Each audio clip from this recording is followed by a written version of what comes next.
Well, I'm still out of breath. I'm going to have a talk with ions. Dancing on the stage was not my agreement.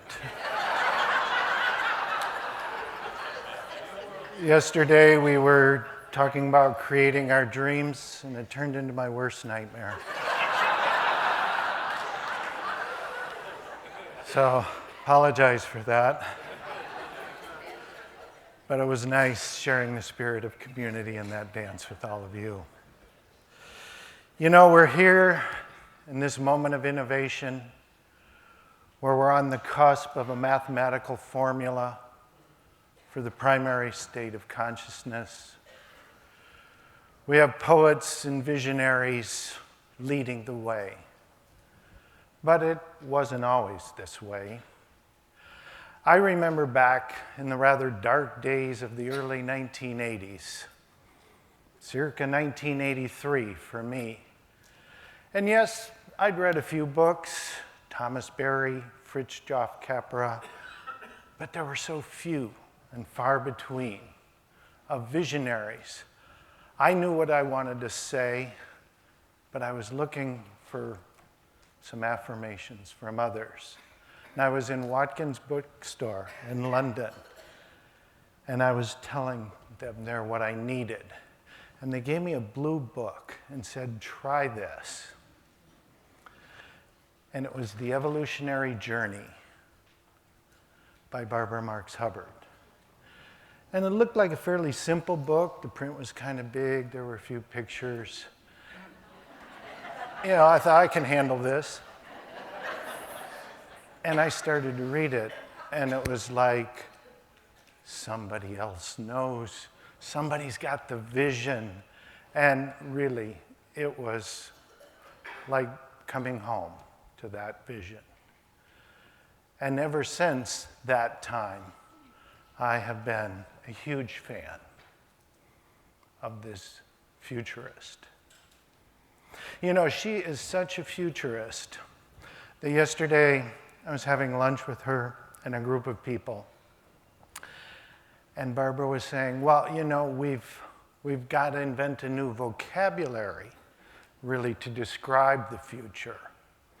And I said, okay. So I'm going to run you through a little bit the glossary of futurism here so you can better understand the language Barbara is speaking. So first of all, she mentioned, well, what you're suffering from is what I call vocational arousal. I'm glad to know, you know, I've been under this ailment for about 40 years. Now it's been diagnosed. I know where I stand. So I'm sure most of you out there have suffered from a vocational arousal as well. So today we're getting close to understanding our ailments, that will to search within.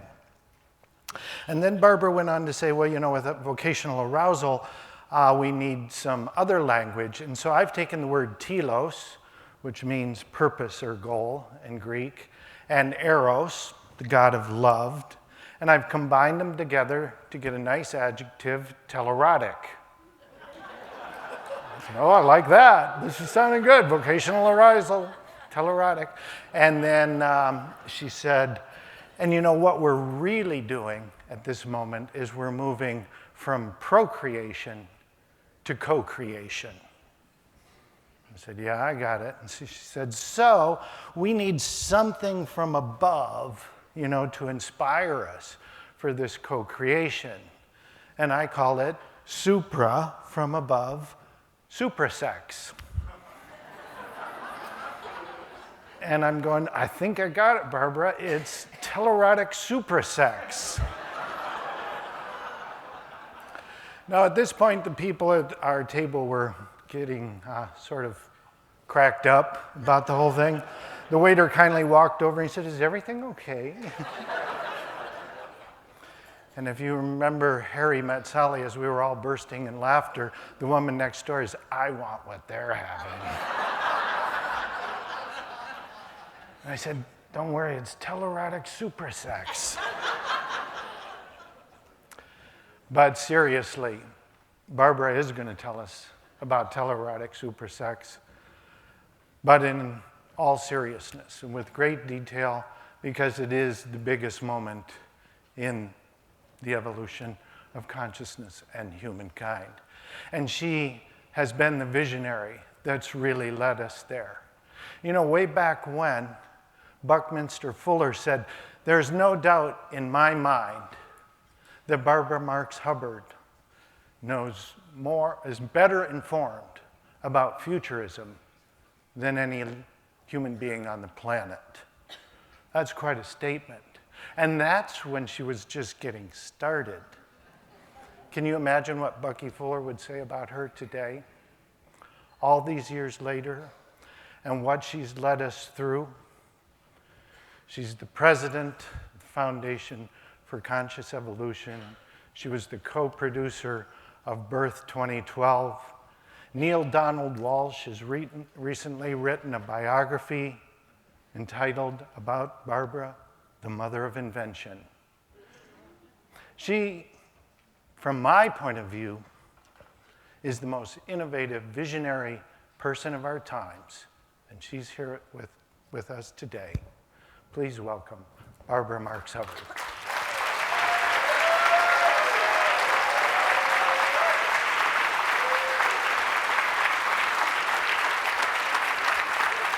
Thank you. He gave away all my best lines. Well, I'm very, very excited to be here. Edgar Mitchell has been a tremendous influence in my life, because for me, the entire space program and the Apollo program introduced me to the idea that we are an evolving species. And my subject tonight is evolutionary spirituality. And I'd like to just give you how I discovered it, and what I think it means to us, and how important it is in our evolution. It started for me in 1945, when the United States dropped the bombs on Japan. There we took the brilliant knowledge, E = mc squared, and we could build a bomb to destroy the world. And I realized if we continued to use that power in self-centered consciousness, we would destroy everything. So I asked a simple question: what is the meaning of all our new power that's good? What are images of the future human equal to science, industry, technology? And we could see way ahead to the high-tech new powers that we would want to become. And I will not go through my journey, but I found nobody knew. And the reason nobody knew is the powers are radically new. The church didn't know, Bryn Mawr didn't know. I got to meet President Eisenhower in 1953 in the Oval Office, and I said, "Mr. President, I have a question for you." "Yes, young lady?" "What do you think is the meaning of the military, industrial, scientific power that's good?" And he looked at me and he said, "I have no idea." So I thought, well, we better find out. And I've been on a long journey, and I want to tell you what I think I found out. And it started for me with Teilhard de Chardin. When I read The Phenomenon of Man in the 1960s, he was the first person who made the meaning of evolution for me. He said, "Take away God, take away Christ, give me matter." And he saw in matter what he called the law of complexity consciousness. As systems become more complex, they jump in consciousness, freedom, and synergistic order. In other words, there is a tremendous direction in evolution. And then he said, here's where it's going. And he wrote this in the 50s before internet. The noosphere, he said, the thinking layer of Earth, the mind sphere, is going to get its collective eyes. And when that happens, it can be infused with exactly the kind of love and consciousness we have in this room. And that noosphere, when it gets its collective eyes, we will experience what he called the Christification of the earth. He was a Jesuit Christian paleontologist. I would call it the awakening of love. In other words, he foresaw a quantum jump in the lineage of higher order, greater complexity, greater consciousness. And the minute I read that, I must have been in my early 30s, in the 1960s when I read it, and I dedicated myself to the noosphere. I'm sure I'm the only woman who ever did that. I became thrilled at the thought that evolution is going somewhere, and even more than that, it's going the same way I want to go. Now that was a big revelation, because I was at that time a frustrated housewife in Lakeville, Connecticut, with 5 children and a bit of depression and wondering what I was doing on Earth. When I read, my desire for more life, more creativity, that I want to participate in something great, which was neurotic from a Freudian analytical point of view, that somehow this was the direction of evolution. And I became what I'm considering to be an identity for all of us. I became the universe in person, which is to say, the deep impulse in each of us to express, to be, to create, to love more is the impulse of evolution incarnate.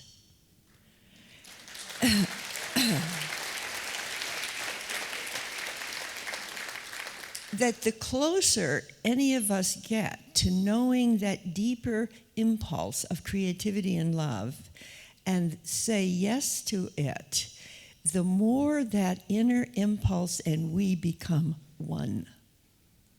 It is a whole new way of saying God and I are one. And if you say yes, like so many people in this room have said yes to the impulse of evolution within them, not only do you and that impulse become one, but you get activated and regenerated and guided by the impulse. So not only is it coming from the whole field of consciousness that our awareness is greater, but the internalization of the impulse of evolution, because it's unique to every single human being, it guides every one of us. And here's another stunning observation, is that nature for billions of years has been creating whole systems out of separate parts, from single cells to multi-cells, all the way on up. And as Bruce Lipton points out, through epigenetics, when the membrane of a cell is such that more individual cells come in, it changes the script within each cell that is part of the larger whole. And the whole is greater than, different than, and unpredictable from the sum of its parts. The genius that I could be 52 trillion cells, they say, with how many hundreds of billions of microorganisms talking like this. And what am I organizing about it? Absolutely nothing. So the power of this universal process of creation, incarnate in every one of us as our own impulse to create, picking up the genius of the whole process of creation, has a tendency to want to connect with other parts, other humans, such that we might be right at the threshold of creating a whole system greater than, different than, and unpredictable from the sum of the parts. In other words, our love and our attraction for each other is not just a personal issue. If you go back to quarks being attracted to quarks and cells to cells and multicells to multicells, all the way on up, the universe is a love story. The universe is a great love story, and we're part of that love. So I want to tell you an experience I had that gave me a clue about what we can do. I was asking my usual question, what's the meaning of our power? And in this case, I'd been reading the New Testament, and I asked, not so much as a Christian, but I asked as a storyteller, what story could we tell that would be as great as the story of the birth of Christ? stories, as we've been saying here, every other speaker has said it, stories create reality. And when you believe a story, and when a whole culture believes a story, that's the way the story goes. That's the way the culture goes. So I said to the universe, I want to know our story. That is as important to know as the story of the birth of Christ. With that, the universe opened up and I became an astronaut. And I saw Earth from space as a living system rather than as a beautiful blue planet. Because when the astronauts saw it, the distance was such that they only saw the beauty of the whole. But I was a little bit closer, and I began to watch a living system struggle, because that's exactly what we are. We're an organism. And I felt the pain so great throughout the whole living organism that in one moment we stopped. It's almost like 9/11. We've stopped a few times, almost. In this I call it a precognitive flash. What happened is we completely stopped, even for an instant, and what started to happen was empathy. Empathy started to course rapidly through the nervous systems of the planet. Now, we've felt that before, haven't we? We felt it many times, but it stops. And we go back to the illusion of separateness, and we go back to the various contentions. But in what I began to call a planetary birth experience, the empathy didn't stop. And right after the empathy came the next stage of the emergent humanity, and this was spirit came within everyone and was heard by each person in their own language, in their own image, in their own words. It was a minor planetary Pentecost. Everybody heard it from within in their own language, and what happened? The walls came tumbling down. The walls of the religions that had given us all this tremendous wisdom in different cultures simply became beautiful archetypes of the past when we heard it from within. And we did, enough of us, along with the empathy. See, this is almost happening. That's why it's so great. It's happening in this room right now. So we had the empathy, we had the hearing from within, and then we had healing. You know, when Jesus would walk through a village, people would get healed in his presence, just as he walked by. What happened there? I believe that when the empathy and the inner spirituality is being experienced, it's an innate natural healer. Yes? We were healing ourselves, and when we started healing ourselves in this empathy and speaking out our own love of spirit, what happened is the mass media had to pick up the good news. And we had a sudden conversion of the mass media to covering the story of what the people were actually experiencing, and the mass media got healed. Big thing. But just jumping back to Teilhard for a moment, don't forget the planet has grown a new nervous system in the last 15 years, and it's internet. It's Facebook, it's Twitter, it's 7 billion cell phones and counting. It's an enormous nervous system has been given, and it's open to us. So what I experienced in that planetary birth experience was that when we started to speak that way and the healings and the mass media came, the next thing that came was the Buckminster-Fuller scenario. Now, Bucky said, as you all know, we now have the resources, technology, and know-how to make the world work for everyone. Well, that's true too.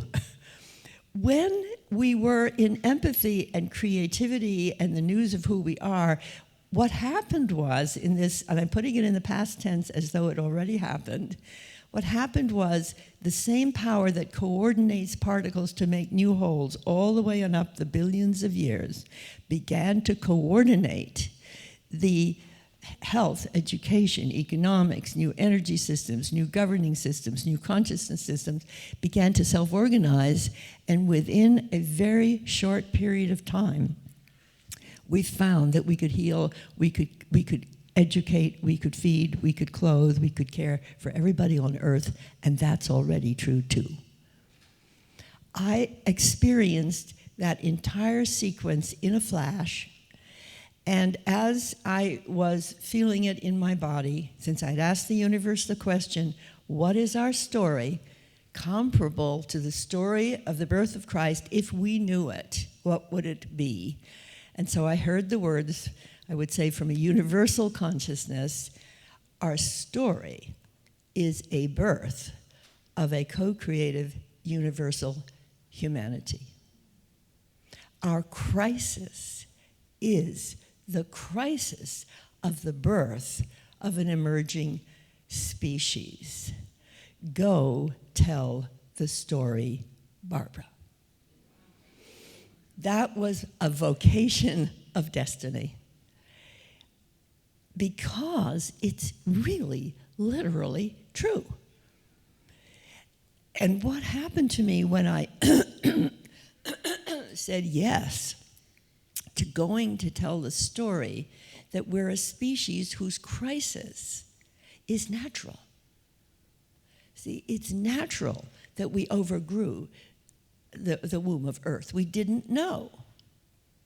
When I graduated from Bryn Mawr in 1951, we were all told, get married and have as many babies as you possibly can. And we did. I had 5. I mean, how many people are having 5 now who were the age I was at 21? So I was the last generation of the old order. The new order has come in, all of these things. So instead of criticizing ourselves for having been so guilty of having overgrown the womb of Earth, I think we have to say our crisis is a birth. If we continue to do it, we will destroy ourselves. But if we can be activated by that crisis to coordinate and to integrate our life purposes with one another in connecting what's already working, we will find that we're being born as a universal species. And it turns out that this generation, and maybe even these next 5 to 10 years, are the years where we have to catch hold of this story. So this is not just a nice metaphor. If we say our crisis is the birth of a co-creative, co-evolving humanity, and we stop overgrowing the womb of Earth, what do we start doing? Most of these problem solvers do not give us the passion to what we want to do. What we actually want to do is everybody to identify what that creative purpose is, to do it with all our heart and soul, and to connect that which is creative on this earth.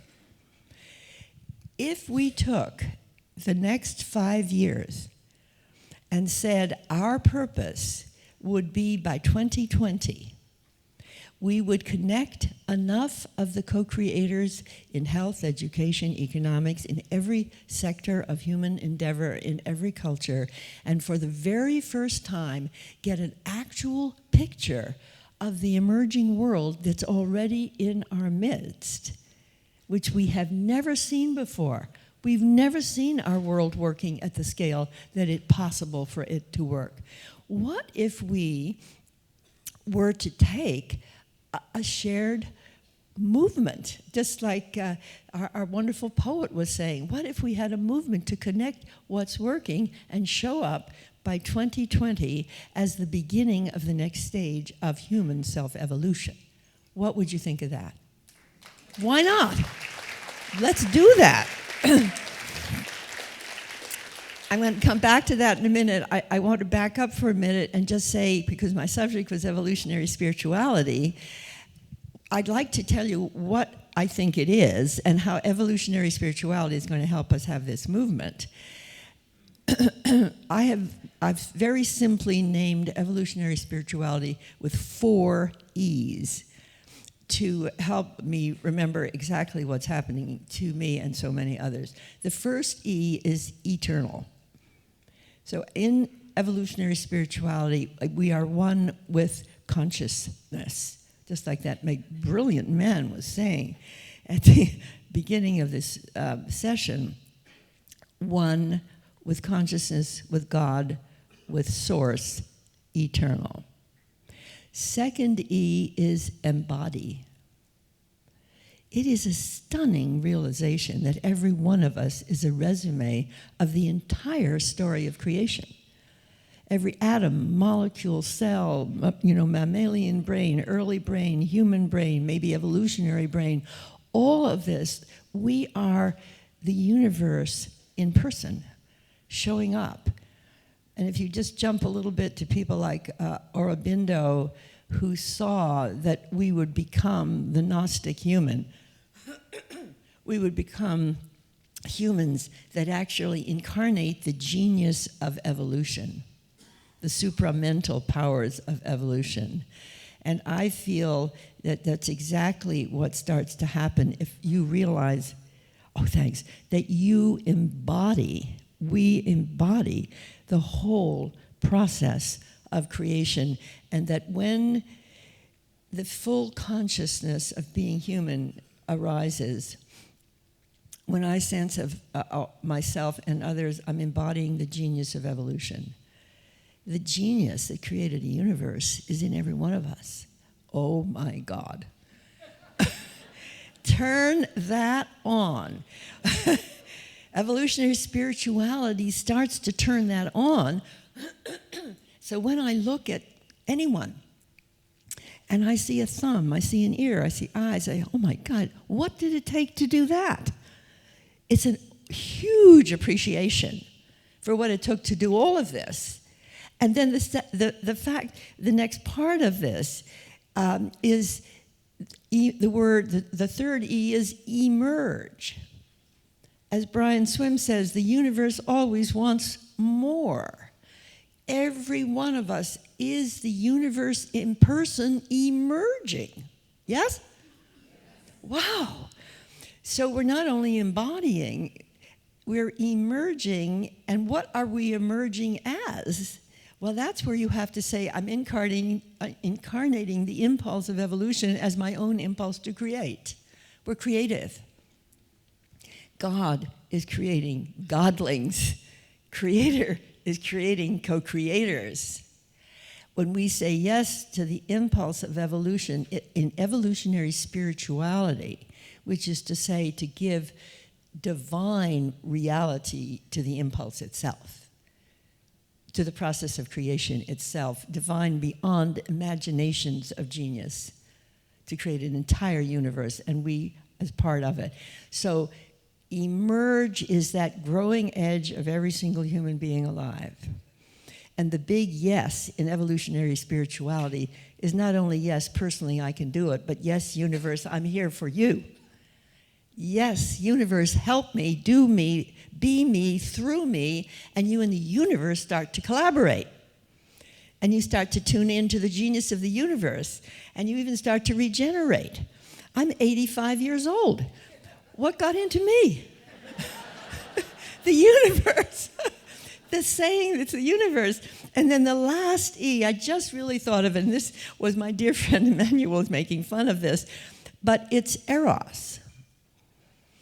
And here, if you have eternal, embody, emerge, erotic. What is this? I am going to make a claim for the evolution of sexuality. Now, that is a really big idea. Here's the idea, the evolution of sexuality. We've hit a limit to massive procreation. So we're going to be having fewer children and children by choice. What's been happening, and it started with the women in the 60s particularly, is the urge to reproduce up to maximum, which I was the last generation in this culture to see this is the thing to do. What started to happen is the women began to rise up for feminine power, feminine equality, and we have done that, folks. That's really been done well. But what began to happen to me as a woman is I jumped into the idea through Teilhard de Chardin, Sri Aurobindo, mainly, is that I am incarnating the impulse of evolution as my yearning to express, to create, and to be, and that instead of joining genes to have the baby, which is a tremendous innovation of nature, the impulse is to join genius, to give birth to the greater self and the greater world. And that's where the vocational arousal comes in. Because if you find somebody who really loves what you long to express and give, you get vocational arousal. And when you get your vocational arousal, what you want is to join your genius. And if you're fortunate enough to find people with whom to join your genius, it's so pleasurable that Mother Nature has put pleasure into joining genius, just like she did to joining genes. But since she doesn't want us to have more and more and more babies indiscriminately, she's given more and more pleasure to joining genius. Has anybody discovered that? This is what's happening here. We're joining genius all over the place. Every single place I go, I'm sitting down, I'm joining genius. And so, telerotic, this is really a great word. When Eros, you put the universal love story, that desire of all things joining to join at higher and higher order, you put that together, Eros, together with the purpose of the impulse of evolution within you as your desire to create, in the name of the larger process itself, you put that together, you get telos and eros, and you get telerotic instead of neurotic. I was bordering on neurotic as a housewife in Lakeville with the 5 children. The moment I picked up on telos and eros and this, I became telerotic. Now it's good for you. It's health-giving. It's actually better than a facial. It's so much fun. This was what was happening at the table yesterday. We were laughing because Emmanuel, he was so telerotic that he said he finally figured out what had happened to him his whole life. He was telerotic. Well, so was everybody else at the table. So was almost everybody I know. So I want to give you the finale here.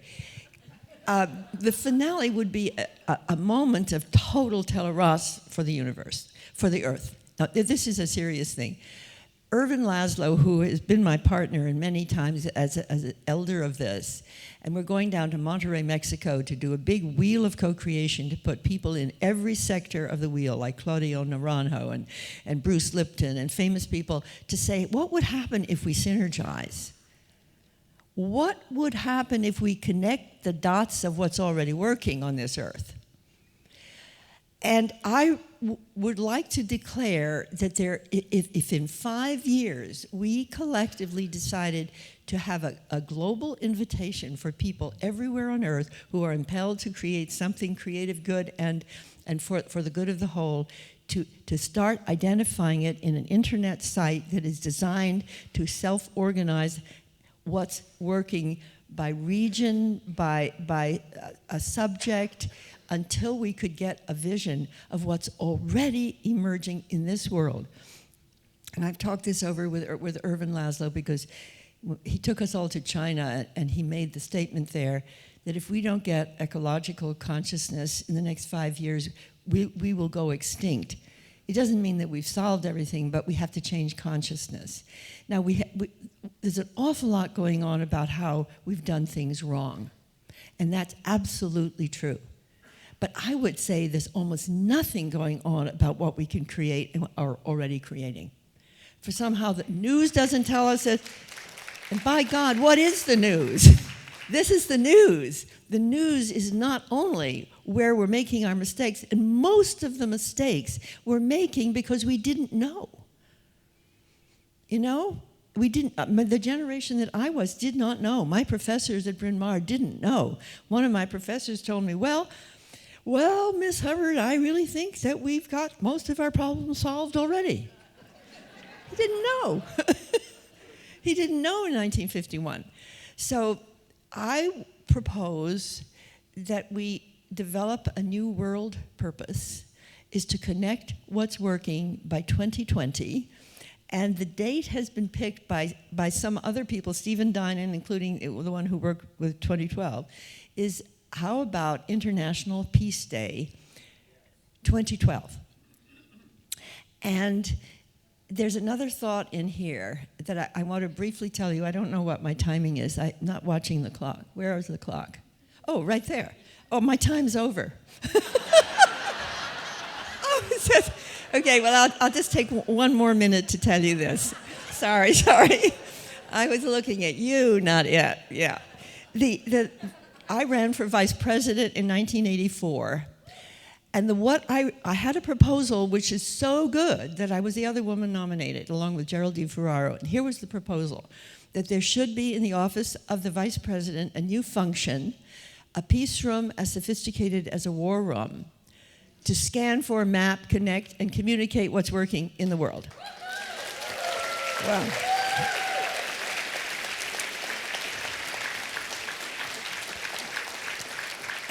And when I entered that Democratic National Convention, I was told I'd be lucky to get one delegate if she were my mother. And I got over 200 by saying to these early morning caucuses, I want you to nominate me so I can make the declaration that the Democratic Party of the United States of America should have this as its goal. And they signed me up. So I don't think it's going to be in the government. And this may be accurate anyway, but it could be that we could do it. The people of the world, and particularly the Institute of Noetic Sciences. This is the very first time I've ever publicly said this, because it's just been coming on me in the last few weeks. I would like to join forces with you and everybody on Earth, so by 2020, International Peace Day, we'll see the world that's working, and once we see it, we'll never go back. Thank you.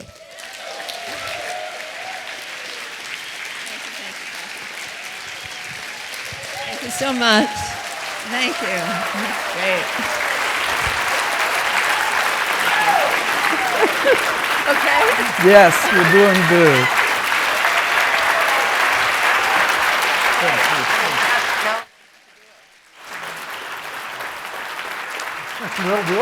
We'll do it, Barbara.